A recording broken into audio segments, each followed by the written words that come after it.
Reading by Robin Cotter, Toronto, Ontario, September 2006. 20,000 Leagues Under the Seas by Jules Verne. First Part. Chapter 21. Some Days Ashore. Stepping ashore had an exhilarating effect on me. Ned Land tested the soil with his foot as if he were laying claim to it. Yet it had been only 2 months since we had become, as Captain Nemo expressed it, passengers on the Nautilus. In other words, the literal prisoners of its commander. In a few minutes we were a gunshot away from the coast. The soil was almost entirely madreporic, but certain dry stream beds were strewn with granite rubble, proving that this island was of primordial origin. The entire horizon was hidden behind a curtain of wonderful forests. Enormous trees, sometimes as high as 200 feet, were linked to each other by garlands of tropical creepers, genuine natural hammocks that swayed in a mild breeze. There were mimosas, banyan trees, beefwood, teakwood, hibiscus, screw pines, palm trees, all mingling in wild profusion, and beneath the shade of their green canopies, at the feet of their gigantic trunks, there grew orchids, leguminous plants, and ferns. Meanwhile, ignoring all these fine specimens of Papuan flora, the Canadian passed up the decorative in favor of the functional. He spotted a coconut palm, beat down some of its fruit, broke them open, and we drank their milk and ate their meat with a pleasure that was a protest against our standard fare on the Nautilus. "Excellent," Ned Land said. "Exquisite," Conseil replied. "And I don't think," the Canadian said, "that your Nemo would object to us stashing a cargo of coconuts aboard his vessel?" "I imagine not," I replied, "but he won't want to sample them." "Too bad for him," Conseil said. "And plenty good for us," Ned Land shot back. "There will be more left over." "A word of caution, Mr. Land," I told the harpooner, who was about to ravage another coconut palm. "Coconuts are admirable things, but before we stuff the skiff with them, it would be wise to find out whether this island offers other substances just as useful. Some fresh vegetables would be well received in the Nautilus's pantry."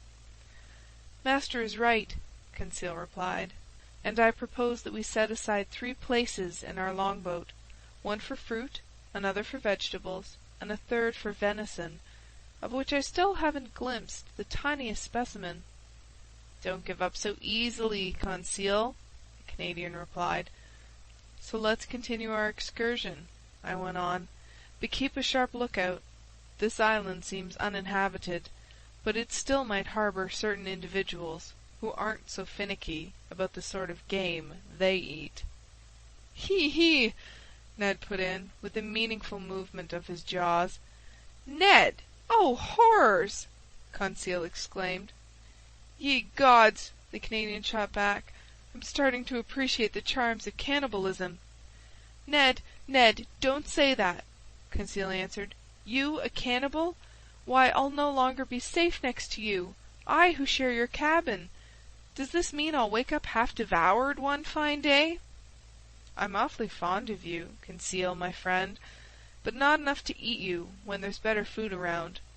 "Then I daren't delay," Conseil replied. "The hunt is on.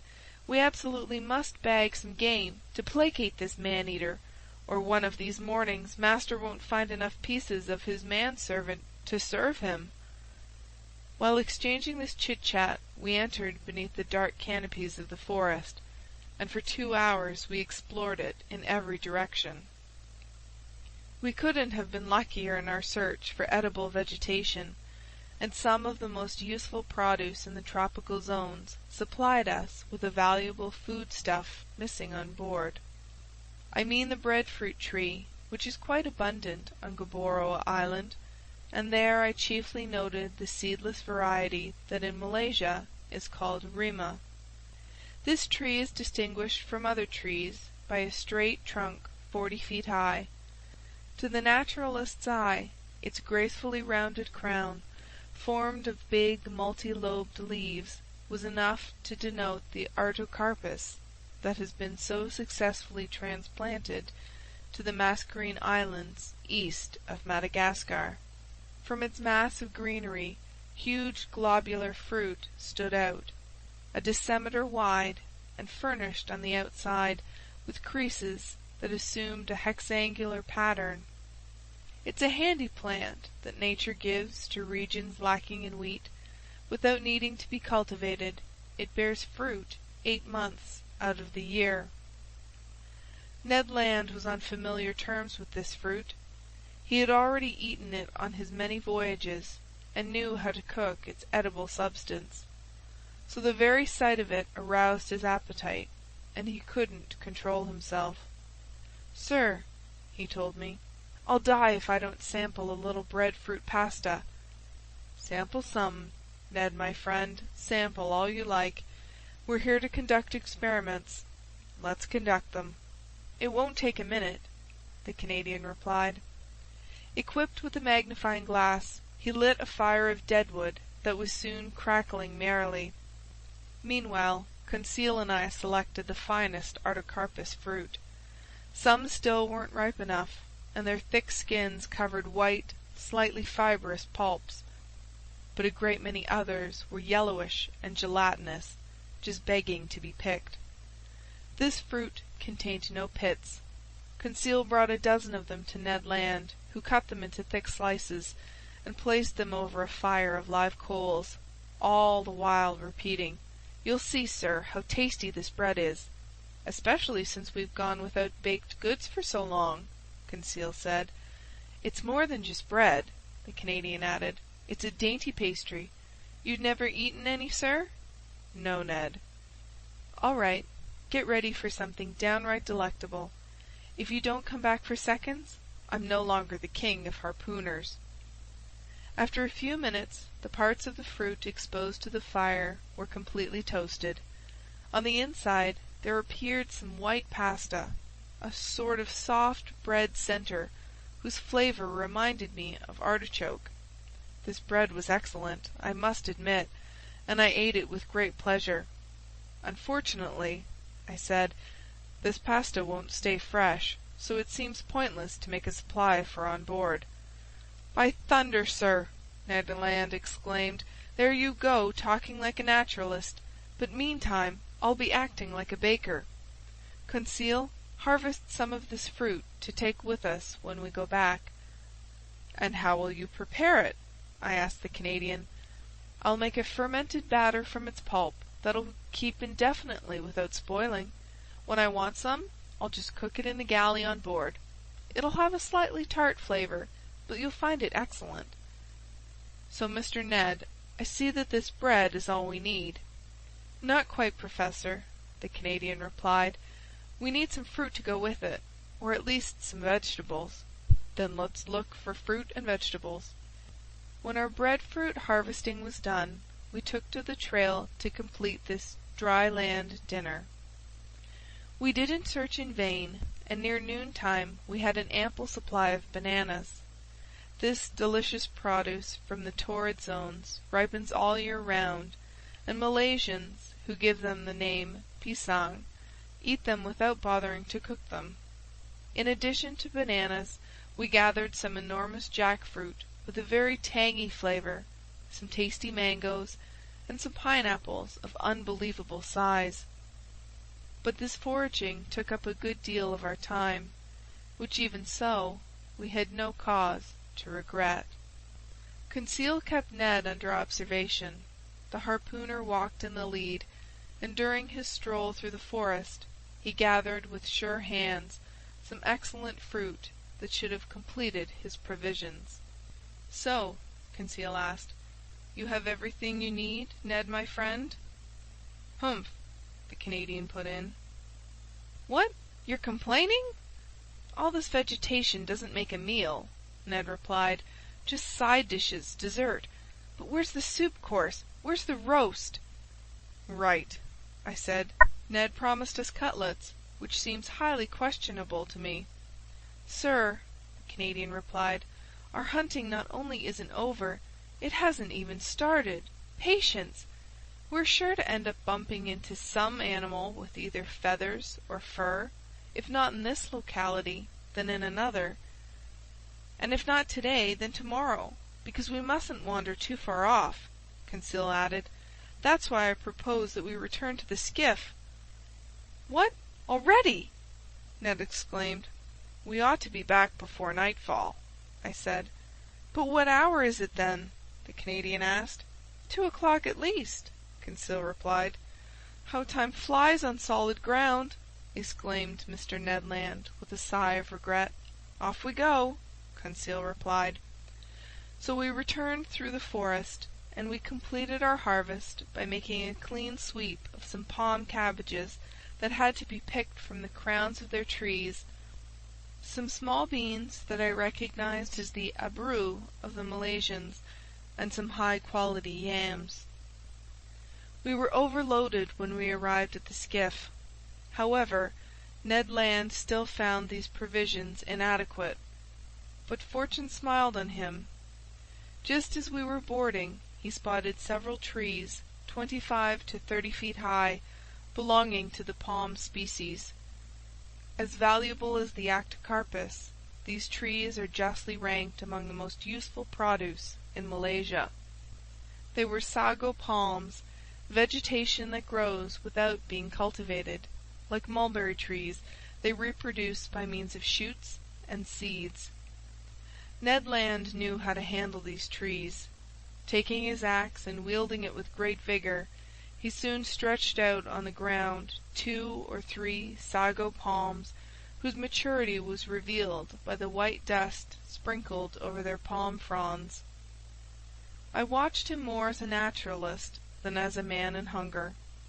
He began by removing from each trunk an inch-thick strip of bark that covered a network of long, hopelessly tangled fibers that were puttied with a sort of gummy flour. This flour was the starch-like sago, an edible substance chiefly consumed by the Melanesian peoples.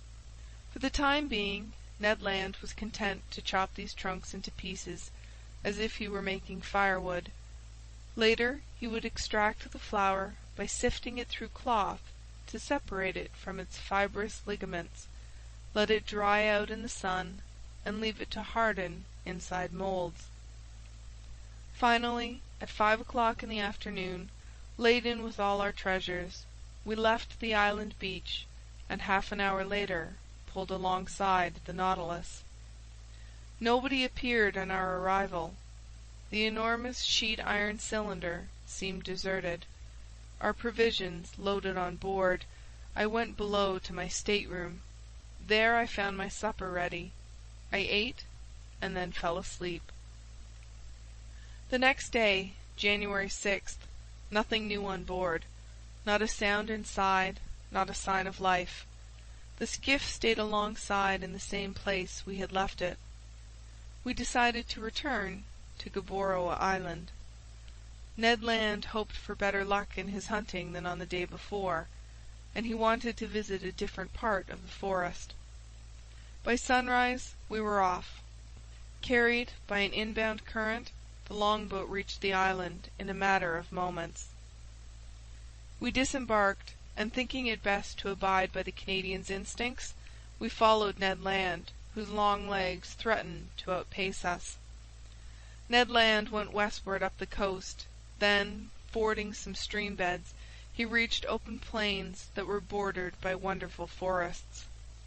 Some kingfishers lurked along the watercourses, but they didn't let us approach. Their cautious behavior proved to me that these winged creatures knew where they stood on bipeds of our species, and I concluded that if this island wasn't inhabited, at least human beings paid it frequent visits. After crossing a pretty lush prairie, we arrived on the outskirts of a small wood, enlivened by the singing and soaring of a large number of birds. "Still, they're merely birds," Conseil said. "But some are edible," the harpooner replied. "Wrong, Ned, my friend," Conseil answered, "because I see only ordinary parrots here." "Conseil, my friend," Ned replied in all seriousness, "parrots are like pheasant to people with nothing else on their plates." "And I might add," I said, "that when these birds are properly cooked, they're at least worth a stab of the fork." Indeed, under the dense foliage of this wood, a whole host of parrots fluttered from branch to branch, needing only the proper upbringing to speak human dialects. At present they were cackling in chorus with parakeets of every color, with solemn cockatoos that seemed to be pondering some philosophical problem, while bright red lories passed by like pieces of bunting borne on the breeze. In the midst of Kaloa parrots raucously on the wing, Papuan lories painted the subtlest shades of azure, and a whole variety of delightful winged creatures, none terribly edible. However, one bird unique to these shores, which never passes beyond the boundaries of the Aru and Papuan Islands, was missing from this collection, but I was given a chance to marvel at it soon enough. After crossing through a moderately dense thicket, we again found some plains obstructed by bushes. There I saw some magnificent birds soaring aloft, the arrangement of their long feathers causing them to head into the wind. Their undulating flight, the grace of their aerial curves, and the play of their colors allured and delighted the eye. I had no trouble identifying them. "Birds of paradise!" I exclaimed. "Order Passeriforma, division Clystomora," Conseil replied. "Partridge family?" Ned Land asked. "I doubt it, Mr. Land. Nevertheless, I'm counting on your dexterity to catch me one of those delightful representatives of tropical nature." "I'll give it a try, Professor, though I'm handier with a harpoon than a rifle." Malaysians, who do a booming business in these birds with the Chinese, have various methods for catching them that we couldn't use. Sometimes they set snares on the tops of the tall trees that the bird of paradise prefers to inhabit. At other times they capture it with a tenacious glue that paralyzes its movements. They will even go so far as to poison the springs where these fowl habitually drink. But in our case, all we could do was fire at them on the wing, which left us little chance of getting one, and in truth we used up a good part of our ammunition in vain. Near 11 o'clock in the morning we cleared the lower slopes of the mountains that form the island's center, and we still hadn't bagged a thing. Hunger spurred us on. The hunters had counted on consuming the proceeds of their hunting, but they had miscalculated. Luckily, and much to his surprise, Conseil pulled off a right and left shot and ensured our breakfast. He brought down a white pigeon and a ring-dove, which were briskly plucked, hung from a spit, and roasted over a blazing fire of deadwood. While these fascinating animals were cooking, Ned prepared some bread from the artocarpus. Then the pigeon and ring-dove were devoured to the bones and declared excellent. Nutmeg, on which these birds habitually gorge themselves, sweetens their flesh and makes it delicious eating. "They taste like chicken stuffed with truffles," Conseil said. "All right, Ned," I asked the Canadian. "Now what do you need?" "Game with 4 paws, Professor Aronnax," Ned Land replied. "All these pigeons are only appetizers, snacks, so till I've bagged an animal with cutlets, I won't be happy." "Nor I, Ned, until I've caught a bird of paradise." "Then let's keep hunting," Conseil replied. "But while heading back to the sea, we've arrived at the foothills of these mountains, and I think we'll do better if we return to the forest regions." It was good advice, and we took it. After an hour's walk, we reached a genuine sago palm forest. A few harmless snakes fled underfoot. Birds of paradise stole off at our approach, and I was in real despair of catching one, when Conseil, walking in the lead, stooped suddenly, gave a triumphant shout, and came back to me, carrying a magnificent bird of paradise. "Oh, bravo, Conseil!" I exclaimed. "Master is too kind," Conseil replied. "Not at all, my boy. That was a stroke of genius, catching one of these live birds with your bare hands. If master will examine it closely, he'll see I deserve no great praise." "And why not, Conseil?" "Because this bird is as drunk as a lord." "Drunk?" "Yes, master, drunk from the nutmegs it was devouring under the nutmeg tree where I caught it. See, Ned my friend, see the monstrous results of intemperance." "Damnation!" the Canadian shot back. "Considering the amount of gin I've had these past 2 months, you've got nothing to complain about." Meanwhile I was examining this unusual bird. Conseil was not mistaken. Tipsy from that potent juice, our bird of paradise had been reduced to helplessness. It was unable to fly, it was barely able to walk. But this didn't alarm me, and I just let it sleep off its nutmeg.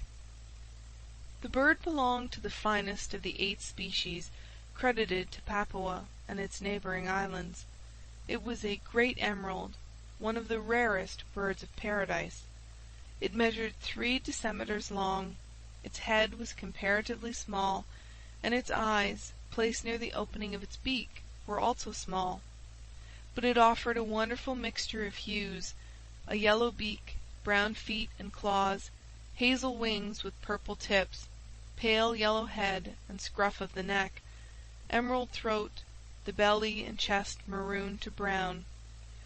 2 strands, made of a horn substance covered with down, rose over its tail, which was lengthened by long, very light feathers of wonderful fineness, and they completed the costume of this marvelous bird that the islanders have poetically named the Sunbird. How I wished I could take this superb bird of paradise back to Paris, to make a gift of it to the zoo at the Botanical Gardens, which doesn't own a single live specimen. "So it must be a rarity or something?" the Canadian asked, in the tone of a hunter who, from the viewpoint of his art, gives the game a pretty low rating.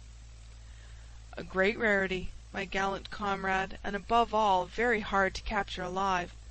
And even after they're dead, there's still a major market for these birds, so the natives have figured out how to create fake ones, like people create fake pearls or diamonds." "What?" Conseil exclaimed. "They make counterfeit birds of paradise?" "Yes, Conseil. And is master familiar with how the islanders go about?" "Perfectly familiar. During the easterly monsoon season, birds of paradise lose the magnificent feathers around their tails that naturalists call below-the-wing feathers. These feathers are gathered by the fowl forgers and skillfully fitted onto some poor, previously mutilated parakeet. Then they paint over the suture, varnish the bird, and ship the fruits of their unique labors to museums and collectors in Europe." "Good enough," Ned Land put in. "If it isn't the right bird, it's still the right feathers, and so long as the merchandise isn't meant to be eaten, I see no great harm." But if my desires were fulfilled by the capture of this bird of paradise, those of our Canadian huntsmen remained unsatisfied. Luckily, near 2 o'clock, Ned Land brought down a magnificent wild pig of the type the natives call bari outang. This animal came in the nick of time for us to bag some real quadruped meat, and it was warmly welcomed. Ned Land proved himself quite gloriously with his gunshot. Hit by an electric bullet, the pig dropped dead on the spot.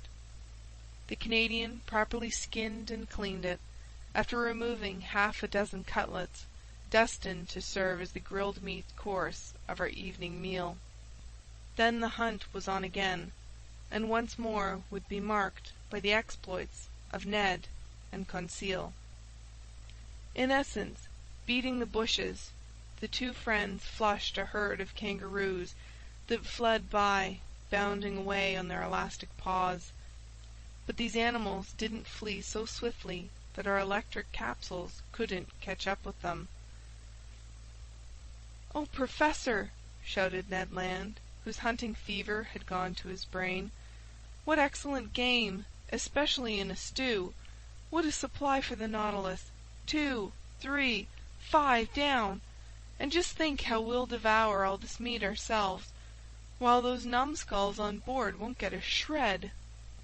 In his uncontrollable glee, I think the Canadian might have slaughtered the whole horde, if he hadn't been so busy talking. But he was content with a dozen of these fascinating marsupials, which make up the first order of aplacental mammals, as Conseil just had to tell us. These animals were small in stature. They were a species of those rabbit kangaroos that usually dwell in the hollows of trees and are tremendously fast, but although of moderate dimensions, they at least furnish a meat that's highly prized. We were thoroughly satisfied with the results of our hunting.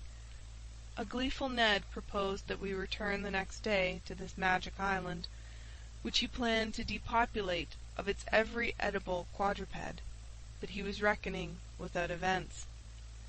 By 6 o'clock in the evening we were back on the beach. The skiff was aground in its usual place. The Nautilus, looking like a long reef, emerged from the waves 2 miles offshore.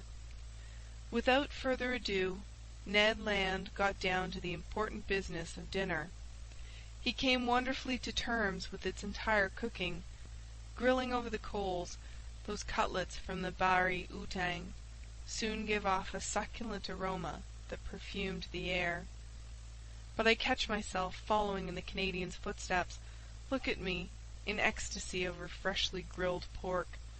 Please grant me a pardon, as I've already granted one to Mr. Land, and on the same grounds. In short, dinner was excellent. 2 ring-doves rounded out this extraordinary menu. Sago pasta, bread from the artocarpus, mangoes, half a dozen pineapples, and the fermented liquor from certain coconuts heightened our glee.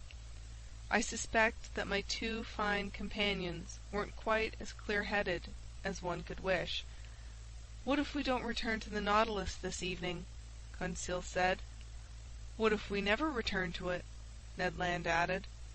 Just then a stone whizzed toward us, landed at our feet, and cut short the harpooner's proposition. End of chapter 21.